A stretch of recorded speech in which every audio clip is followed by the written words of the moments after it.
जाते थे तो नीचे नर्मदा बहती है, उसमें हिंदी के सर हुआ करते थे। वो नर्मदा के पार से आते थे, माकड़ केड़ा एक गाँव है, वहाँ से आते थे। तो हम नाव में बैठे उनको देख लेते थे कि आज सर आ रहे हैं, मतलब हिंदी का पीरियड हमारा लगेगा। मुझे हिंदी भी बहुत उतनी ही प्रिय थी जितने दूसरे सब्जेक्ट, क्योंकि इसका मूल कारण ये था कि जो सर थे वो हिंदी को बहुत ताकत से पढ़ाते थे, कविताएं गाते थे और नर्मदा को देख कर गाते थे। तो नर्मदा जब अपनी तूफान पे रहती थी इन दिनों में, तो तब कविता जब वो गाते थे तो हमारे रोंगटे खड़े हो जाते थे कि यार हिंदी कैसी होती है और क्या होती है। तो उन सब चीज़ों का मेरे दिमाग पर बहुत गहरा असर होता है। वो मुहावरे और कहावतें भी खूब अच्छे से बताते थे बोर्ड पे। तो मैं उनकी बाल बोर्ड में था तो समझ तो जाता था, लेकिन उसका अर्थ व्यवस्थित नहीं समझ पाता था। तो एक उन्होंने मेरे को बोर्ड पे लिखा, अंत भला सो सब भला। सब भला। उन्होंने उसका अर्थ भी बताया। तो मेरे को अलग अलग प्रकार की ख्याल आते हैं कि व्यक्ति जब अंत में जाता है उसके बारे में बोला है, इसके बारे में बोला है, यात्रा के बारे में बोला।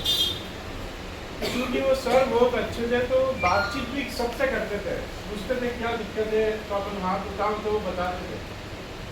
तो इस मुहावरे को जब वो समझाने का प्रयास किया तो उनको मेरे चेहरे से ऐसा लगा कि इसको वो वाली चीज़ समझ में नहीं आ रही है जो ये जानना चाह रहा है।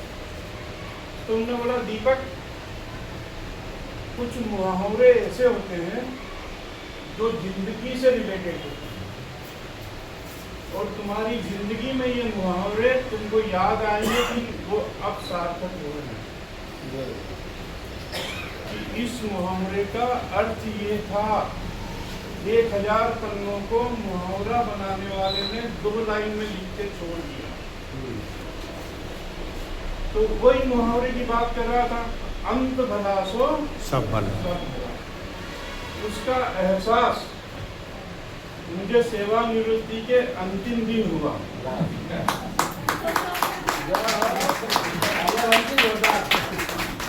क्योंकि मैंने 42 साल नौकरी करी, ऐसा तो हुआ ही नहीं होगा कि सारे दिन एक समान रहे होंगे। छोटे बड़े सुखी सब प्रकार के हुए होंगे, लेकिन मैंने महसूस किया कि मेरा जो अंतिम समय आया और मैं अहिल्या आश्रम में पहुंचा, वो बाणगंगा स्कूल जमाने के लिए खराब होगा, मेरे लिए तो खराब। मैंने मेरे दोस्तों को जो इंदौर से 40 किलोमीटर दूर जाते थे प्रिंसिपलशिप करने के लिए, उनको जब जब लिंक खुलती थी तो मैं बोलता था कि यार आ जाओ, तुम जैसा सुन रहे हो ना ऐसा यहाँ पर कुछ नहीं। तो वो ये बोलते थे कि हम तो जहाँ वहीं रहेंगे। लेकिन मैंने उनको बहुत प्रयास किया कि वो आए और यहाँ पर। तो ये स्कूल बहुत अच्छा है, इसको संभालने वाला एक अच्छा व्यक्ति यदि मिल जाए तो ये भी उतनी ही ताकत से इंदौर में नाम कर सकता है जैसा कि दूसरे स्कूल का है। तो अंत भला सो सब भला। तो मेरी जो यात्रा थी उसका अंत बहुत अच्छा आया। तो अब यदि मेरे पास फुर्सत भी होती है तो उसको मैं उस मुहावरे को समझता हूँ, तो मैं मेरे बुरे दिनों को याद करने की भी कोशिश करता हूँ, तो वो नहीं होते, वो आते ही नहीं। क्यों? क्योंकि अंत में बहुत बढ़िया हो गया। तो जो अंत का शोर होता है, अंत की जो खुशियाँ होती है, वो जिंदगी का मकसद सार होती है। अब ये सब क्यों नसीब हुआ, ये एकदम नहीं होता है ऐसा।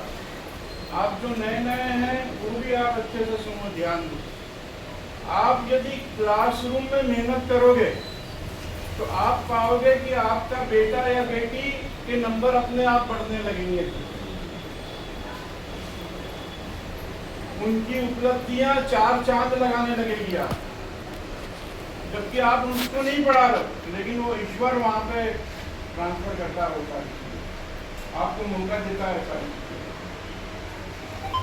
तो जो मौका मिला है आपको, आप बहुत भाग्यशाली हो कि शिक्षक बने हो।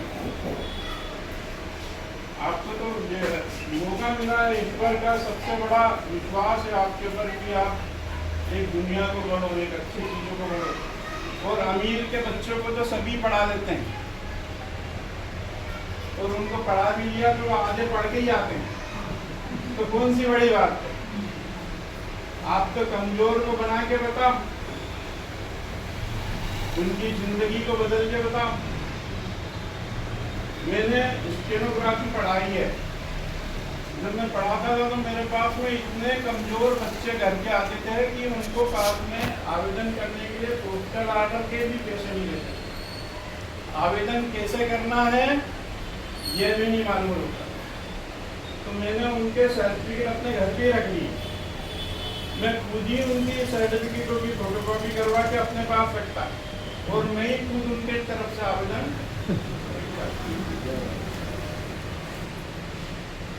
और वो नौकरियां पाते गए और आज भी पा गए हैं, और वो खूब याद करते हैं। तो इसका मुझे क्या बेनिफिट मिला, मेरी बेटी ने MCA किया और बिना इंटरव्यू के ही उसको जॉब, और वो आज शानदार 2 लाख रुपये महीना बॉम्बे में कमा रही है। तो ये मेरा अनुभव है। आप जिंदगी में रिक्शा वाला कभी मत बनना कि मैंने आपको यहाँ से बिठाया, यहाँ छोड़ दिया, भाड़ा दे तू भी घर हो। आपने ये सोचना कि मैंने ये जो कर्म किया है ये वटवृक्ष क्यों होगा, और इसकी छाँव में पूरा परिवार पड़ेगा। तो आपको जो अवसर मिला है, आपका भी अनुभव अच्छा बने, और उसके लिए यही है कि आपको आपकी संगत अच्छे से रखना पड़ेगा। यदि आपने आपके दोस्त ऐसे बनाए, आपने ऐसे टीचरों को साथ में लिया जो नहीं पढ़ाते, तो वो आपको भी पढ़ाने।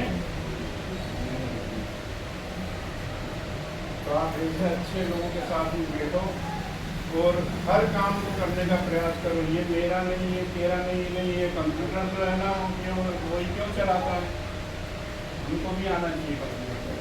सब चीज़ें सीखना है, सब चीज़ें करना है। फिर आप यदि स्कूल में नहीं आओगे ना तो चारों तरफ से हल्ला मचेगा कि कर्मा मैडम नहीं है, कर्मा मैडम नहीं है। वो आपकी इज्जत, और आप आ नहीं रहो, कोई कुछ भी नहीं रहा। हमारे शुक्ला जी नहीं आए एक दिन तो प्राचार्य अपाहिज ही हो जाता है। हाँ। क्या करें कुछ समझ में नहीं आ रहा। तो ये तो उन्होंने अपनी जगह बना के रखी है।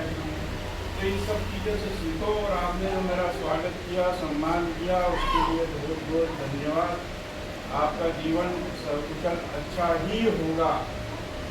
बाकी जो मौका मिला है, जो अवसर मिला है काम करने का, उसको छूटो मत, अच्छे से अच्छी दोस्ती बना करो, और अपने ज्ञान को सदैव अखबारों के मार्फत, ये जो विज्ञान के वरदान है, व्हाट्सएप है, दूसरे है, ये उसी मुहावरे को पूरा करते हैं। विज्ञान का वरदान, विज्ञान वरदान भी है, और आप तो वरदान को करो। एक कंप्यूटर है, उसको यदि कोई सीख रहा है